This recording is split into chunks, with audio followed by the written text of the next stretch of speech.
Good afternoon. On behalf of Engineers Australia, I'm delighted to welcome you all to today's webinar, Beyond 1% Industrial AI for a Better Future. My name is Amanda from Engineers Australia. Firstly, in keeping with our custom, Engineers Australia acknowledges the traditional custodians of the country throughout Australia and recognises their continuing connection to land, waters and community. We pay our respects to them and their cultures and to elders past and present. Before we get started, I'd like to acknowledge that today's webinar is being hosted with Engineers Australia's industry partner, Siemens. Siemens is a global technology powerhouse that started its Australian operations in 1872, celebrating more than 150 years of operations in Australia and more than 175 years of operations globally. Today, Siemens brings together the digital and physical worlds to benefit customers and society. Active around the world, the company focuses on industry, infrastructure, mobility, and healthcare. This includes intelligent infrastructure for buildings, distributed energy systems, and automation and digitalization in the process and manufacturing industries. Creating technologies for more resource-efficient factories and resilient supply chains, smarter building and grids, cleaner, comfortable transportation, and advanced healthcare. The company empowers customers to modernise the industries that form the backbone of economies, transforming the everyday for billions of people around the world. Today, we will hear from our expert speakers in an insightful panel discussion. And I'd now like to welcome our moderator for today's session, Keith Ritchie, Head of Communications and Government Affairs, Siemens. Keith is a thought leader, futurist, and storyteller. He has been instrumental in driving topics around the energy transition, green hydrogen, smart infrastructure, digitalisation and Industry 4.0, including his role in establishing the Prime Minister's Industry 4.0 task force. He believes that accelerating digitalisation and technology is critically linked to achieving positive outcomes for business, the economy, society and climate change. Keith is behind the visionary concept of Beyond 1%, which explores how Australia could decarbonise the world well beyond our emissions. Please welcome Keith Ritchie. Thanks to Engineers Australia for that great introduction. It's a pleasure to be here today on a topic which I think is it's very sexy at the moment, this topic, in fact. There's a saying in showbiz that sometimes a great artist gets a #1 hit and says it took me 20 years, to become famous, sort of thing, overnight, an overnight success. So Siemens has been involved in artificial intelligence for about 50 years now. And the topic of AI seems to have really taken off, but for good reason. And today we've got experts with us from different industries and different backgrounds, representing different opinions. So we're going to have a pretty free-flowing conversation, and hopefully some engineers out there listening will get a lot out of this. I'll start with Rick. Rick Irons-Mclean is the Chief Technology Officer of Microsoft. I'll come back to each of you for a bit of an explanation, understanding of what you actually do. Alex Hill is a founder of Senseye, which is an AI tool which Siemens has acquired. And Hanno Blankenstein is also the founder and owner of Unleash Live, which is visual AI. But maybe let you guys describe what you actually do. Start with Rick. It's a really interesting thing. I don't quite know what I do half the time, to be honest, Keith. But and also, whenever you introduce people as experts, there's always setting a big expectation. Start sweating. And you start sweating, yeah. So I'm the Chief Technology Officer for Microsoft's enterprise commercial business across Australia, New Zealand. I'm an external-facing Chief Technology Officer, so I spend all of my time working with customers and industry groups to really look at how technology like AI can be leveraged to deliver outcomes. Because at the end of the day, AI is a tool, like other things like IoT and cloud, it's a tool. So for me, it's how we actually get value out of that, and that's what I spend most of my time doing. Okay, Alex? So we started 10 years ago to develop AI to help monitor machines at industrial enterprise scale. So yeah, we can cover the 50 machines, the 100 machines, but that's traditional condition monitoring. In our frame of mind, when we talk about enterprise predictive maintenance, it's the whole enterprise, tens of thousands of machines, everything from lighting systems to a transformer to a conveyor to whatever there is. And AI is core to that because humans are not very good at monitoring tens of thousands of machines just by themselves. Okay. Hanno. Thanks, Keith. At Unleash, we believe vision is actually your most powerful sense. So we are specialized to extract data from computer vision or through computer vision, which is one area of AI. And we are connected into your traditional CCTV cameras. It can be drone cameras, robotics cameras.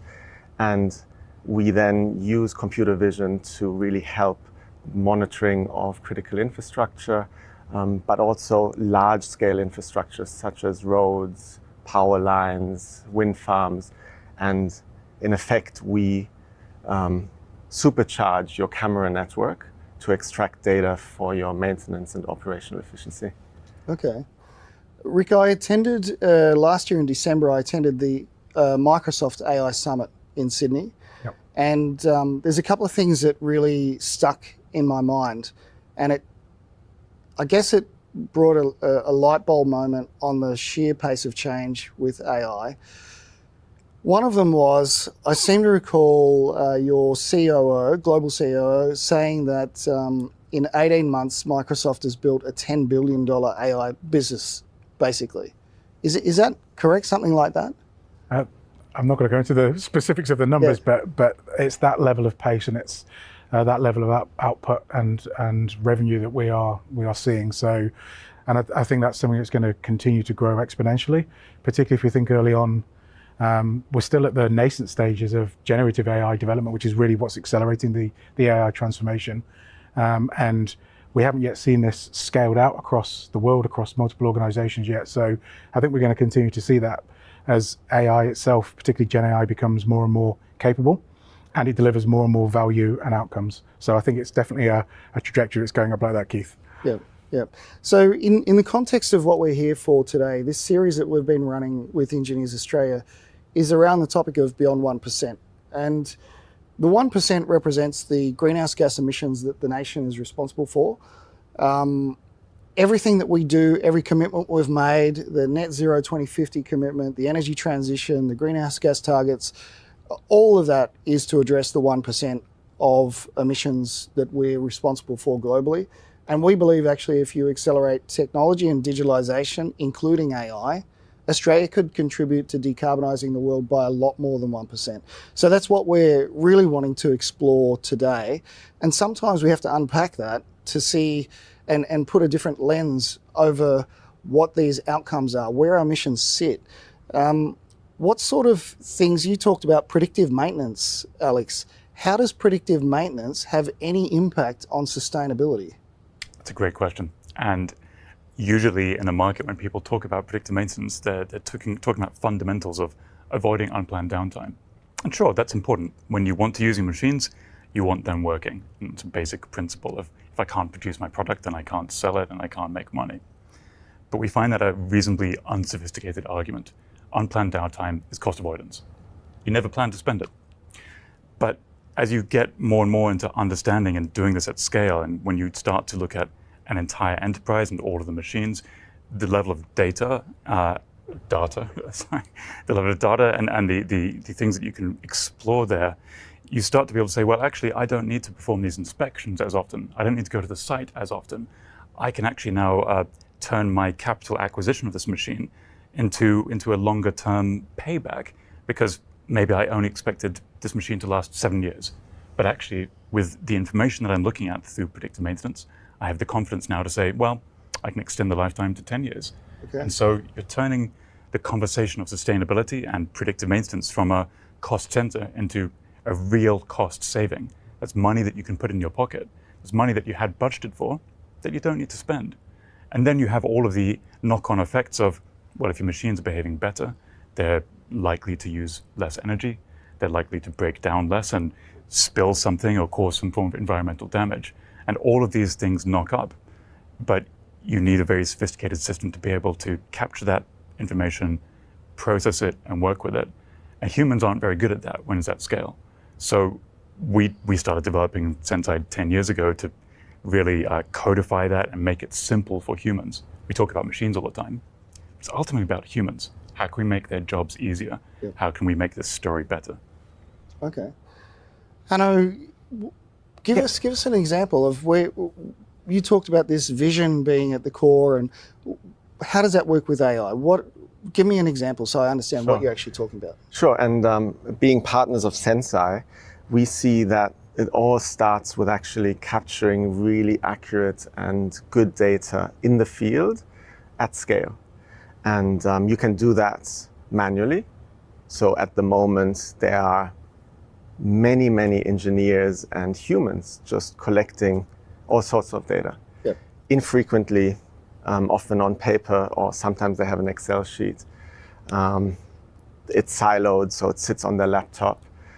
So that is a problem, because if you have 300 wind turbines or 750,000 power poles or large machinery spread across the world in iron ore mines, you struggle with actually understanding the performance, the lifetime of your assets, when maintenance is required, etc.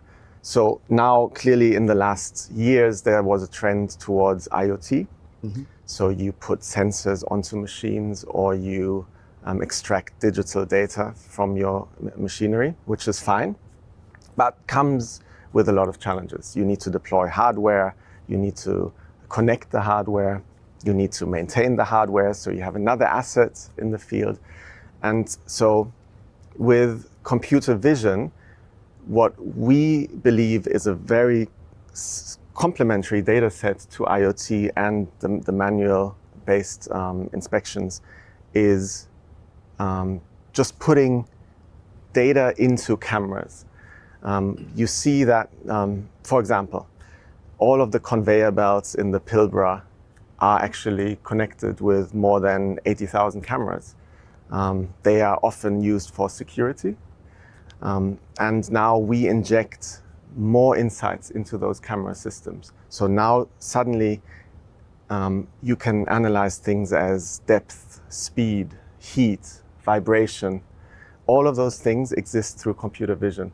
And it's fascinating that our eyes actually sense the same things that I just talked about. Yep. Your eyes can sense depth. Your eyes can sense vibration. And it is extremely powerful. So suddenly you don't have a single IoT sensor anymore to put a vibration sensor somewhere. You can just have a multi-sensor environment with existing camera systems. Now you can take that into further automation and say, why don't you just deploy it on moving cameras such as drones or robots moving through a factory or flying across transmission lines? And it becomes a sensor that is not fixed to a machinery in one place, but you actually can almost collect. It's like a scout that collects the data. And so if you have that paradigm of scale, automation, and low-cost data capture, then you can really power up tools like Azure Cloud or Excel or Senseye, which suddenly then produces much more insightful data, and it's not siloed anymore, and it's not static anymore. I love the multiple use cases there. Of people understand vision, they understand putting cameras places. There's a use for that already. You can make use of existing investments and take it to this much more interesting use case where you're talking about efficiency, sustainability, and all these other things with a technology that's really well established. It's already there. Yeah. And when you look at I think the trend really accelerated with the iPhone, right?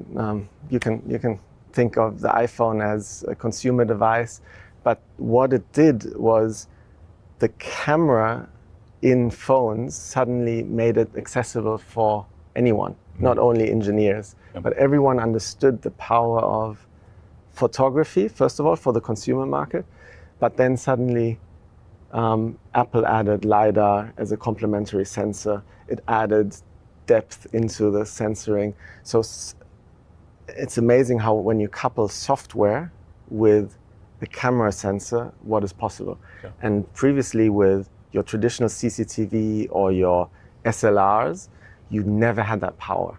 So it's amazing how you can back-end all of this with strong compute power in the cloud or on-prem, and you get this rich multi-sensor environment. Mm-hmm. And it's in your pocket. Yeah, before we kind of go off this, I'd like to probably address the elephant in the room first of all, because we're already jumping into how do we solution using AI and so on to solve sustainability. I think we have to look at this in two ways. We know that there's going to be an impact on sustainability, particularly environmental or climate, through the use of AI. And we can't get away from that. We don't know what that's going to look like yet, because we're not yet running multiple scaled AI workloads all around the world. So there will be an impact. There'll be more energy consumption. There'll be potentially more water consumption and so on, and then more materials as we build data centers. So we actually have to think, first of all, how do we mitigate against the impact of AI on sustainability, particularly the environment? So like at Microsoft, when we build our data centers, they all run now 100% on low carbon energy sources. Any of our new data centers, the AI ones that come online, they don't use water for the cooling process. It's alternative liquid cooling, cooling plates and so on. In the materials that we actually use to build it, we're actually using low carbon steel, low carbon cement. We're even building our first data center in the US, which is made of wood. So there's a whole load of things we can do. So cool. We also know that the components, server components and so on, are getting more efficient over time, so they draw less energy. But there is going to be an impact. So we have to be responsible as organizations, particularly large organizations, to make sure we mitigate against that impact. However, we also know, if you flip that around, that the only way we're going to solve some of the big sustainability challenges is through the use of AI. And we can't get around that. So if you think about, large complex modeling for the next generation power utility grid, how do you model what renewable energy looks like when it integrates? How do you actually operate that dynamically when you've got multiple different sources that may be going up and down at the same time? How do you predict climate change modeling, risk modeling? It has to be done via AI. To your point earlier, Alex, there's no human that can do this. So we have to think about leveraging AI for these types of capabilities, and across use cases, AI can do this. So in the Climate Leaders Coalition of Australia at the moment, Microsoft are leading up a group on AI, and we'll have 2 publications coming out in March and April. The first one will be how any organization can think about mitigating that impact. The second one is really looking at how we take AI, which is, as I said, a tool, and we start to map that to different industry use cases to say this is how we can solve some of those sticky problems in each industry, which may be slightly different. So I think it's really important we take that responsibility, first of all, to say there could be an impact, we must mitigate, but then really flip this around and say, to your point, how do we not only solve Australia's problems, how do we go beyond that and look at how we have a better economy and how we can compete on a global scale beyond 1%?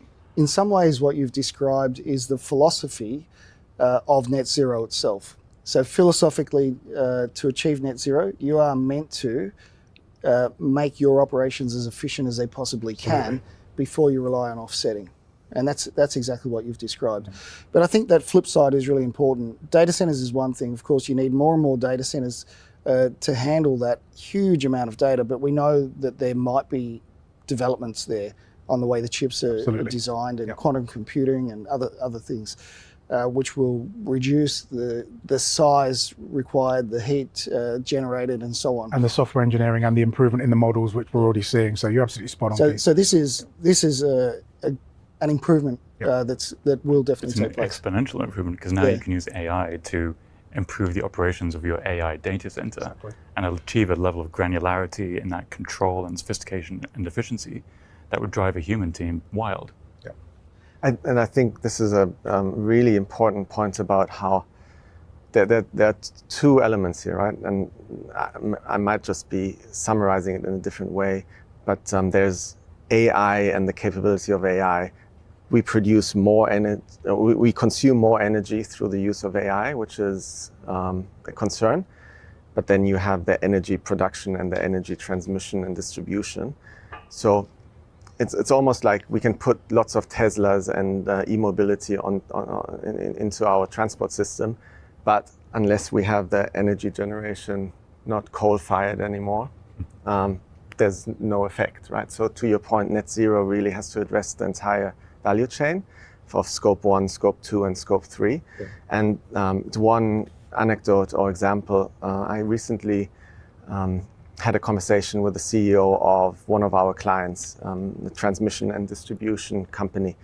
And through our drone flights, where we completely automate the inspections, we save about 70,000 engineering callouts, and they actually analyze the data in the office instead of going out into the field. Number one. So that's just cost avoidance, but also carbon avoidance. Mm-hmm. The second big point is, to your point, we actually, with the drone analysis of computer vision, we can look at the thickness of the conductor cables.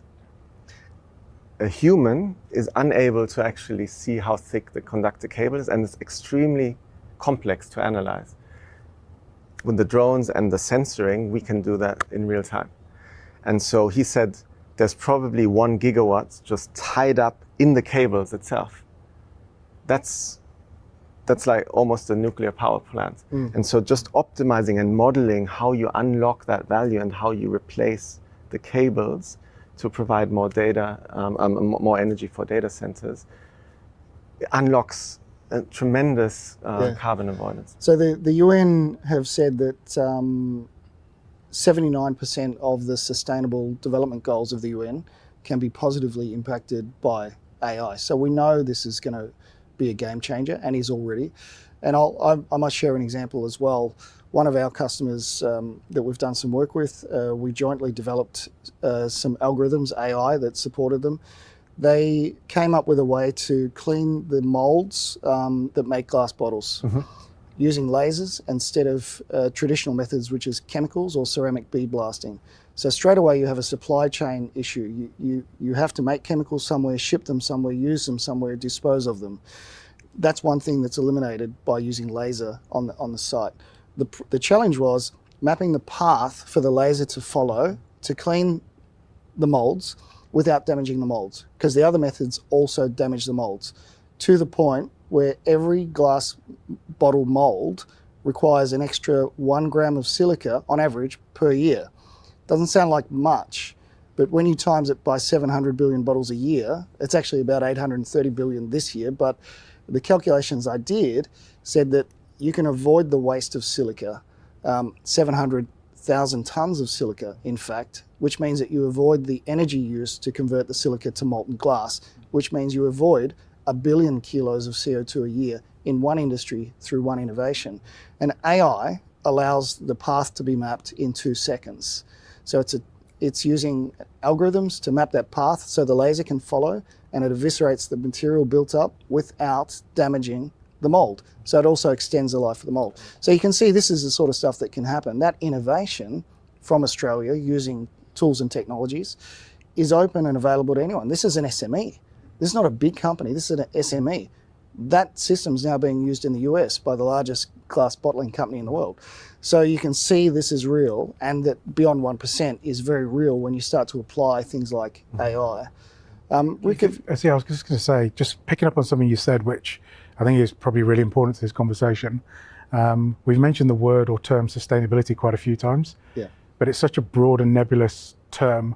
And I think what we've done is typically do what most people out there do, is focused in on climate and the environment. And when we really think about sustainability, it's much broader than that. You mentioned the UN SDGs. We actually have the ability to use AI for multiple things outside of the climate and the environment piece. So if you look at health, using things like generative AI models to discover new drugs much quicker. We've just released a research paper, a peer-reviewed research paper at Microsoft on how we can actually accelerate that multiple times using generative AI models. But we can also look at this through education, through agriculture and improving crops, and even through things like skilling and human capital. AI has the ability to influence all of these areas. So it's a much broader topic than just climate and environment. But obviously climate and environment we need to get right, because you can't do those other things without having the right environment to operate. It's really funny. I mean, we see when you take a very holistic view of especially net zero with scope 3 emissions, you have to take into account all of the things. The embedded carbon in the processes that you've described, if you can speed those processes up, you reduce a lot of embedded carbon. If you remove the factor of people having to send people out for days and transport them, and you can use drones instead, you're removing embedded carbon in the supply chain. So I think it's all very much interconnected, and the world's only really starting to understand that interconnected nature. We're moving away from just saying rapid transformation of renewables from fossils to a holistic decarbonisation approach. Yeah. So on that point, there's probably, I think there's a big debate, and I'm sitting clearly on one side, and that's about, do you replace one way of producing energy with another one versus avoiding energy production in the first place? Yeah. And so clearly what you see today in politics and many papers is there's this notion that we'll produce as a planet, we'll produce, what is it, 3 times as much energy in the next 50 years versus today. In Australia, actually, to meet the net zero 2050 target, we have to triple the energy capacity of Australia by 2030. Right. Triple it. So there's this notion that we just produce more energy and then we'll solve the carbon challenges. I do believe we invest and think way too little about energy avoidance. How can you actually reduce what you do? And your point about, if we are using AI more, then we can actually use that to the benefit of actually not powering the data center with so much energy in the first place. And so the notion of having less call-outs is a great one, because you just don't need to take that trip anymore. And the same is true if we look at core processes across key industries. There's just a negative way you can say there's just so much waste. Yeah. So much waste, and we as a First Nation, as a kind of developed nation, we just produce so much waste in the way we behave, the way we use digital technology, etc. So let's go back to first principles and say, where can we take our waste out of the processes, and then rebuild those processes digitally and with the power of AI. With sustainability and the energy usage of particularly generative AI is tremendously energy inefficient right now. But it's important that we remind ourselves that today is the worst day that will ever be. It's getting more and more efficient all the time, and now we've entered this exponential curve where we can use generative AI and all these technologies to improve our energy consumption and energy use, and interesting things are going to happen where we're now using generative AI, like you said, to perform research and accelerate that curve of new energy technologies and fusion energy, those kinds of things. Rick, I seem to recall Microsoft saying one of the things that they did with AI in particular is improve their own business and their own operations. Yep. What sort of improvements have you seen with AI for Microsoft before you even take this to customers? Yeah, so I'd say that although we talk about this as being the era of AI because of generative AI over the last couple of years, AI is not new. It's been around since the 50s, machine learning since the 90s, deep learning since the 2010s, and then Gen AI is the 2020s. So it's been around for some time. We've been infusing AI, traditional AI, across our business since probably 2015, 2016. I mean, at large scale. We've been obviously using it before. So we've already seen a number of improvements from that perspective. But I think what we've really seen over the last couple of years with generative AI, because it can now do things like create net new content, we can now use full agents or agentic AI to fully automate processes. We can interact with AI in a completely different way, as in we can talk to it. And we can actually start to build things like agentic AI models using human language. So build me this. I'd like you as an agent to be chirpy today, to be happy today, to solve things or to respond in a certain way. So we're now really able to interact and understand what AI can do in a much more human-like fashion. And therefore, I'm seeing a lot more adoption inside of our business. So we use it across all of our business, infused into everything, a combination of AI and Gen AI.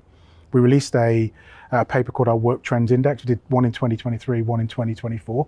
And that will give you an insight in terms of how we're using it across all of our business for operation efficiencies, improvement in terms of personal productivity and those sorts of things. So you've taken your own medicine. You have to. It's the only way to really learn it. The only way you'll understand AI is to put it in the hands of the people that are going to be using it, to really understand how does it work. It's a tool.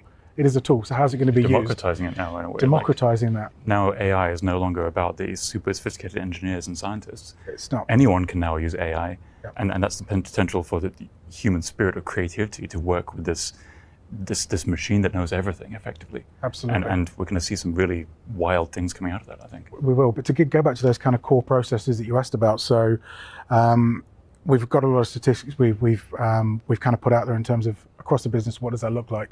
But if you take one of those areas like our customer service, so as you expect with Microsoft, you've got a lot of tooling, digital tooling, people raise support cases, both businesses and also for humans like us who may be at home playing on an Xbox. So we've actually really started to put agentic AI or agent AI into our contact centers, our service centers. And we actually now have 30% of all queries from businesses that come in are handled fully autonomously, no human in the loop. And 75% of all commercial inquiries that come in, like from us at home, are dealt with by agents, so no human in the loop. Charles Lamana, who's one of our corporate vice presidents looking to the future, thinks that in 3 years' time we'll start to see a fully autonomous contact or service center, so no humans in there at all. Because the whole point here is most of the processes in there are boring, can be automated, can be streamlined. Mm-hmm. And what you really get with this agentic approach is to be able to automate those, free the humans up to actually do more meaningful tasks. Yeah. But also with agents now, they can respond to people in real time. They can actually give you a much more personalized experience and do it a lot quicker. So we're really starting to put that across our business, but we put it across our business where it makes sense to do it. We don't just throw Gen A out and use it as a hammer to try and solve everything. Yeah. One of the things, each of you were hand selected to be on this panel for a reason. Siemens is the largest industrial software company in the world, the largest automation company in the world, and the largest electrification technology company in the world. We want to accelerate digitalization because we believe that it will have all of these sustainability benefits and that Australia in particular could do a lot more for the world. But one thing we do know is that we can't do it alone. Even though we have all of that, we can't do it alone. So the point of collaboration, we are collaborating with each of you in different ways. Senseye, of course, we liked it so much, we acquired it, right? It's an old story, isn't it? Like so much we bought the product. Yeah, great to have a founder here. With Microsoft, we have the Microsoft we have the industrial co-pilot, and with Unleash Live, you're also an accredited ecosystem partner on the Siemens Accelerator digital business platform, and all of you are actually accredited ecosystem partners. How important is it? What happens when you collaborate and combine this stuff? I mean, Microsoft is huge, right? Surely you could solve the problems of the world without anyone else. So I really wish we could say yes, and I'm sure our shareholders will be very happy with that answer, but it's just not a reality. We are specialists in digital and technology and really innovating around that. But all of the stuff we're talking about are tools to be able to help solve other outcomes. We're never going to be experts in things like process automation, industrial automation, and so on. We have pockets of expertise to really understand how the tools work. So when we put those skill sets together, this is where we start to solve problems. And we're starting to work with Siemens, as an example, looking at some of the energy precincts in Australia. Because if you actually think about that, you've got multiple different industries coming together to try and solve a regional problem. And in that, you might have businesses who are looking at fossil fuels, you might have businesses looking at renewable energy, you might have businesses looking after community engagement, we've got jobs, we've got housing services, infrastructure. One company can't solve all of that. Yes, we can put infrastructure and tools in place that might bring that together. We might be able to use AI to accelerate some of those processes, but we're not going to be experts in all those different domains. So the only way we're going to improve this is by leveraging tools like this, but with the expertise of those domains to actually drive things forward. So collaboration is essential for me, Keith. Okay. It's an ecosystem, isn't it? Like we see that predictive maintenance, that's a very narrow topic. And it has certain areas that we can affect, like efficiency and sustainability. But we're aware that this is part of a wider picture. We're focusing on the puzzle piece, and we want to build the best puzzle piece that understands how to best behave with these machines and help humans do that. But we're not doing that in isolation. It's connected to your maintenance management system. It's connected to your ERP system. It's connected to everything so that you have this holistic picture of how you can improve overall efficiency and sustainability. And we're working on this puzzle piece that is designed from the ground up to connect with all these other puzzle pieces. I would totally agree. I think the ecosystem that Siemens is building is so essential to actually avoid the disappointments of the first digitization era, which is kind of like in the 2000s, where again you had siloed elements, and it was really, really difficult for developers or engineers or the business user to put it all together. So I think now we have the opportunity to really, and today is a great example. We every day when we work with our clients who are part of this ecosystem, they look at which cloud services do I need, how much compute and how good is the compute to actually give me real-time results on data.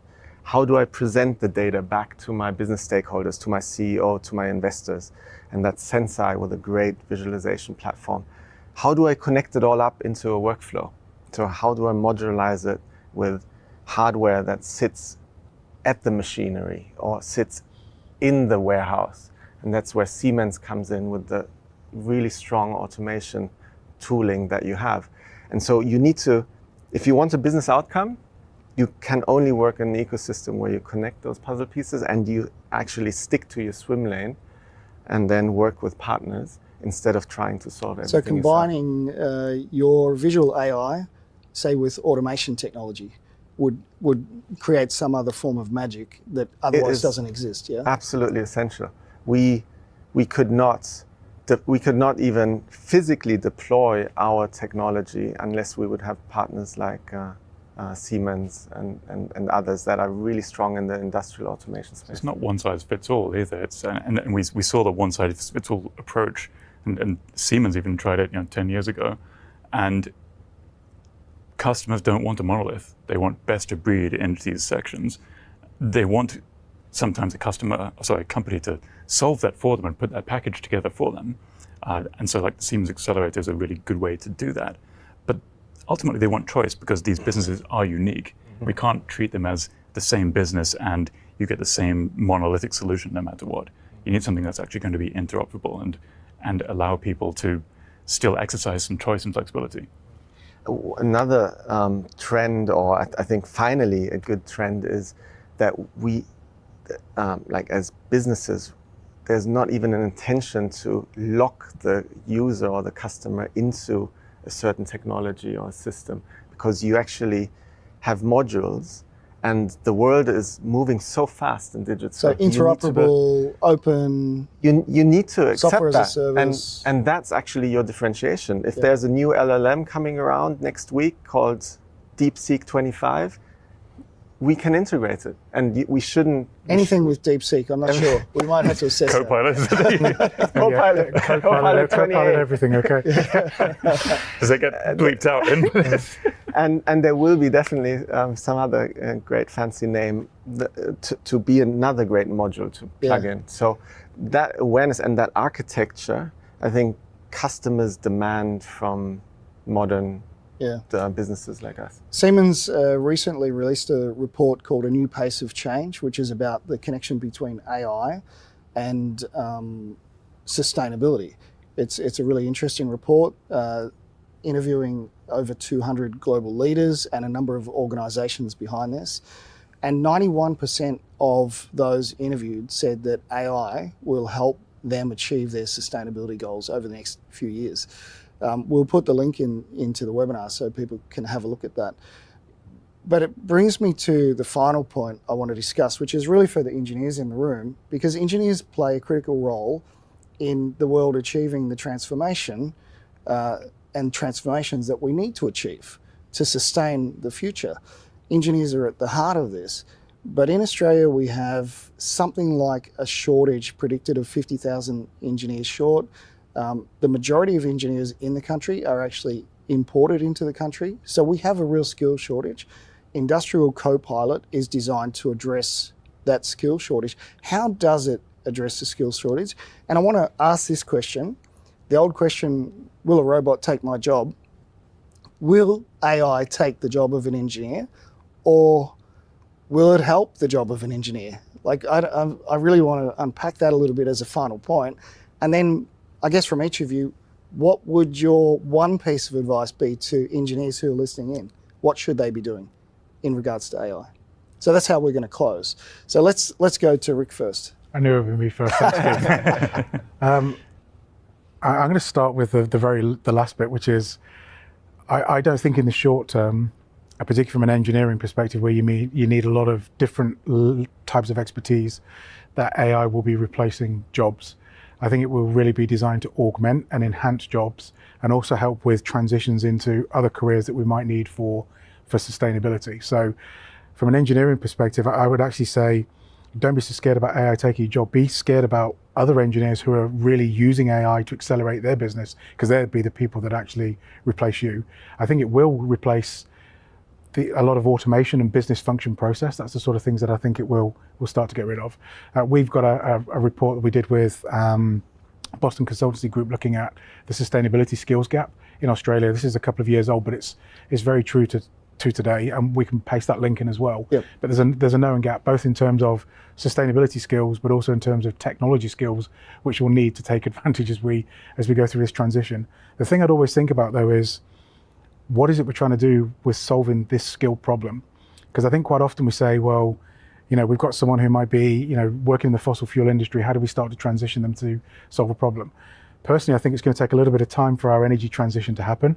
So I'd be using things like AI to predict what will the jobs be looking like in 5 years' time, 10 years' time, and then start to build the right pathways for skilling to be able to see people transition. And that'll be people in existing jobs who need to transition. It'll be people who need to have additional skill sets as part of that transition, and really look at our upcoming next wave of people who are younger than us, because they'll be the ones actually doing and running these jobs in an AI-centric world. So yeah, don't be scared about AI taking your job in the next couple of years, but really look out for people who are leveraging it, because people are doing this today. Alex? Yeah, it's not the next couple of years going to take my job thing. And part of our argument is, look, do you actually really want to be doing this job as well? And it can help you make this job less painful. One of the case studies I really like to talk about, and we've got a podcast about this called Trend Detection. It's an interview with Trend Detection. And it's published on the Siemens official channels. And part of it is a 3 or 4 part series with a gentleman with the fantastic name of James Bond. And he's this old school condition monitoring guy. He's the kind of guy that would go out with his box and stick it on a machine, and he understands that intimately. And on a good day, he would have been able to go into maybe 50 machines and analyze that, and then he's got to spend time looking at squiggly lines and understand what I need to do about this. And Senseye now helps him to monitor, just in one area of a plant, over 2,500 machines, just by himself. And it helps him to do that completely, 20 minutes in the morning. That's his process. And then he can go and do something else that is much more, I don't want to say meaningful, but has more impact than just looking at some data and trying to figure out what he needs to do about it. Because we can help him do that. Then he can use his expertise to actually say, well, okay, this is what we actually need to do about it. This is the team that I need to bring in to fix something. And so it's about acceleration of capability. And yeah, the number one piece of advice I have to engineers is start to embrace this technology, start to learn it, start to see how you can come up with new things and accelerate the stuff that you don't really enjoy doing, because you can really now focus your creativity. And at its core, I fundamentally believe engineering should be a creative subject. So let's get rid of the mundanity in some of these things and focus on actually the qualities of humanity that make us creative and spontaneous and curious, and we can combine the best of both. And sorry to jump in, there's no shortage of skills and training courses out there. So if you look across LinkedIn, there's free to use, full kind of end-to-end, whether it's business value or the technology itself, training courses that engineers can use. Mm-hmm. Microsoft have just launched another course with EY, where we're really focusing on the next generation, so universities and schools, for AI skills for the future, and also underserved communities, because we want to connect people who may not be in the workforce today and get them ready for the workforce of the future. And we also have, across Australia, we've committed with our Enterprise Skilling Initiative to training the millions of people on AI skills for the future. So there's no shortage. Mm-hmm. I think the most important thing is for people to get out there and learn what it means, but learn what it means in the context of their job and where they want to go from a career perspective. Okay, thank you. Hanno? I think there's not much to add. This is exactly the thought process I think we all have at the moment, whether this is a dangerous and kind of daunting future, or whether it's something we should embrace. And I would say change is the only constant, right?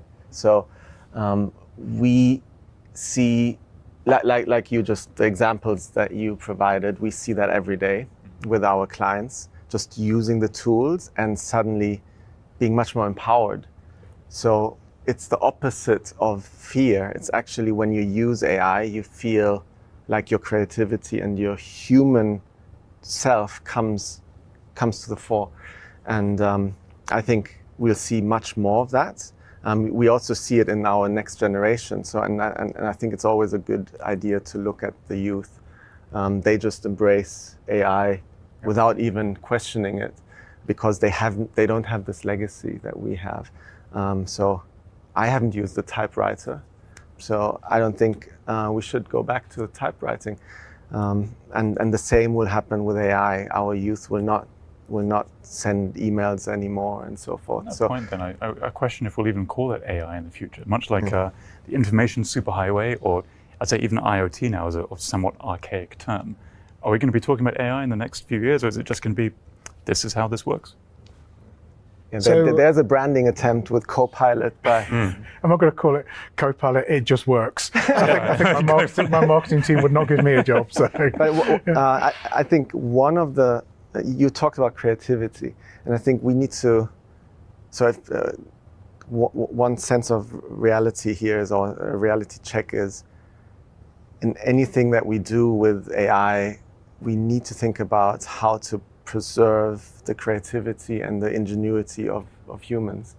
I do believe that AI at the moment poses the risk that we become very bland as a planet, and that cannot happen. So I think it's on to us to actually look at how can we keep being creative as humans, collaborating, communicating well, and actually, back to business, reducing waste, because we as humans are not necessarily known to be a species that is very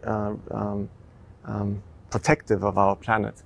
So therefore, if we use AI, back to this theme here, one of the themes that I would love to get through with AI is just to look at waste reduction, making sure that we deploy it into processes that support humans in their creativity instead of just putting us into a bland brown soup.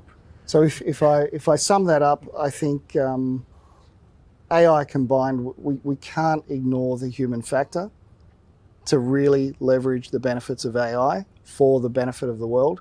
And at Siemens, one of our strategic priorities we call growth mindset.